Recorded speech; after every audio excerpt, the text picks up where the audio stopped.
Basically, Minneapolis public school teachers were on strike for a few weeks, and they have recently negotiated a new contract. Now, this new contract has turned out to be a little bit controversial because there's a clause in there that actually gets rid of traditional seniority protections when it comes to layoffs, and instead, sort of, I guess, stipulates that teachers of color can receive extra protection in the event of layoffs, right? So, just very quickly, I think most people are probably aware that in a good union contract, there will be a clause in there, usually called what, like a seniority clause or something that says that in the event of layoffs, layoffs will be conducted in reverse order of seniority. So a simple way of putting that, I think some people often say, last hired, first fired, right? So basically, if you're in the job for longer, you will be less likely to be laid off.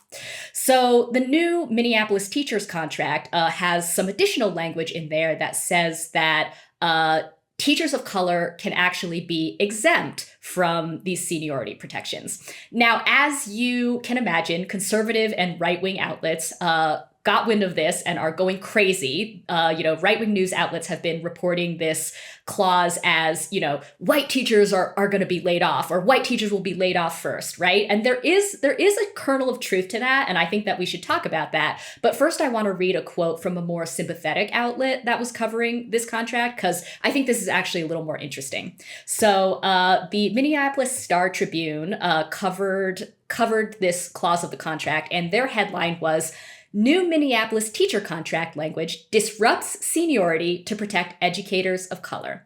Now, I'm going to read a quote from the article, and then, Paul, I'm going to get your thoughts. So they write, "Teachers of color in the district will have new safeguards. The agreement that ended the 3-week teacher strike this spring includes contract language that upends the traditional last in, first out hiring policies as a way to retain members of populations underrepresented among licensed teachers. The new contract makes Minneapolis one of the only school districts in the country with such seniority disrupting language," district and union leaders say. They hope it helps foster a teaching staff that better mirrors the demographics of the pupils they work with more than 60% of them students of color. All right, so Paul, I of course have some thoughts, but I want to turn it over to you now because I just said a lot. What are your thoughts on seniority disruption? Wow. Let's start with seniority. Seniority has always been like one of the bedrock principles of trade unionism. I think usually when people think of unions, it's like wages, benefits, and probably seniority. And it's not perfect. Like, we don't want anyone to be laid off, of course. And I'm sure we can all think about, we've been in a workplace where it's like, that guy who's been here 25 years is an asshole. Why does he get benefits over me? But we have to have some kind of system that has some semblance of fairness, and seniority helps with that.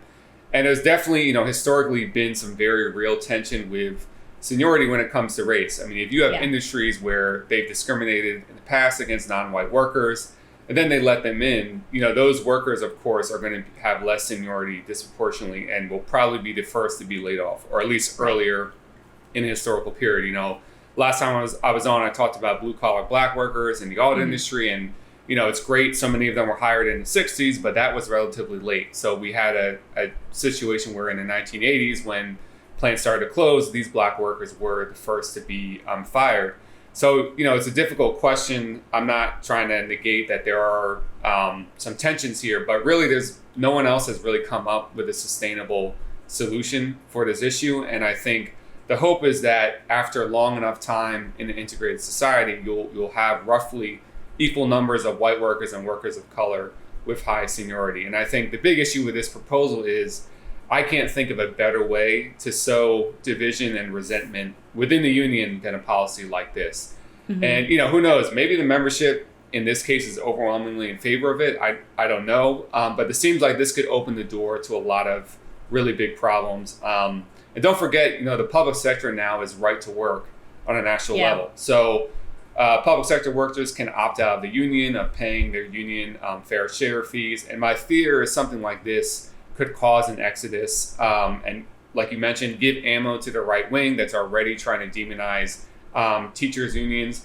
You also could have some very just frankly awkward situations of people trying to parse out who counts as a person of color, or to someone who's maybe white passing but is biracial or multiracial, trying to claim some of this. I could just envision this getting very ugly and very divisive in a way that doesn't really help. And we could talk about, I think, maybe some other ways that it may be approaching this issue, but I could just see this causing division. It gives the right wing like a perfect, like, fastball right down the middle. They can, sink their teeth into. I think a lot of problems with this. I also want to add, by the way, if you're interested in looking at the language in this contract, you can Google it. It's available online. The contract doesn't state that teachers of color are 100% safe from layoffs. There's some like slippery language in there where it says something like teachers of color may be exempt from the traditional seniority layoff protections. So what that indicates to me is it's just giving more discretion to the employer, and it's not necessarily actually protecting anybody, right? Like, so it could be the case that, let's say layoffs come up and, there's like a teacher of color who might be on the chopping block, and the school district still wants to get rid of them because they're like a troublemaker or whatever. There's nothing in the contract that prevents them from still axing that person. So there's a lot of wiggle room in there. And I think that, to go back to your point about seniority, like the reason why it's so fundamental for unions and for labor is because seniority is objective, right? Like it's just the length of time that somebody has been in the position. It takes the power of discretion away from the employer. And I think that that's really important because, as we have talked about many times, employers have so much discretion over almost every part of hiring and firing that the only thing that can mitigate that, is a strong union contract. Yeah, and I think, the less clear it is, the more of a problem. It's already a potentially problematic clause they have in there, but if it's very clear, at least it's clear. But now, this is indicating that it's going to be fought out almost on a case-by-case basis, and that I think is just going to create more ugliness and kind of resentment within the union. Right. And I think, and now on this problem of more educators of color in districts, I think about two of the larger districts like Chicago and Philadelphia, where I've taught. Both of these are districts that have a relatively high number of teachers of color, and these numbers have declined in recent decades. But if you look at like the Philly school district now, actually, a lot of the black teachers are disproportionately older and higher seniority. So right now, functionally, seniority actually plays a big role in protecting these teachers already. Right. And I think if you look at the issues of why there's been a decline in educators of color, it's a little complicated. There's a lot of things going on at once, but part of it is just these general policies against teachers, teaching to the tests. A lot of times they're forcing out older teachers that are not really as used to this new mode of how education is going. That's led to a lot of older teachers of color leaving. So a lot of it is these general attacks on public education that are leading to many older teachers of color being pushed out. I think ultimately we have to deal with those issues. Even thinking broadly, thinking about the costs of higher education, again, disproportionately hurting students of color who are going to college, taking on student debt. So, things like forgiving student debt, making public colleges tuition free. I think things like that would also open up, more people going into the teaching profession. So I'm just not sure that this approach is really the way to get at this problem. Right, yeah. If you like this video from The Jacobin Show, please hit like and subscribe and share with your friends. Thanks.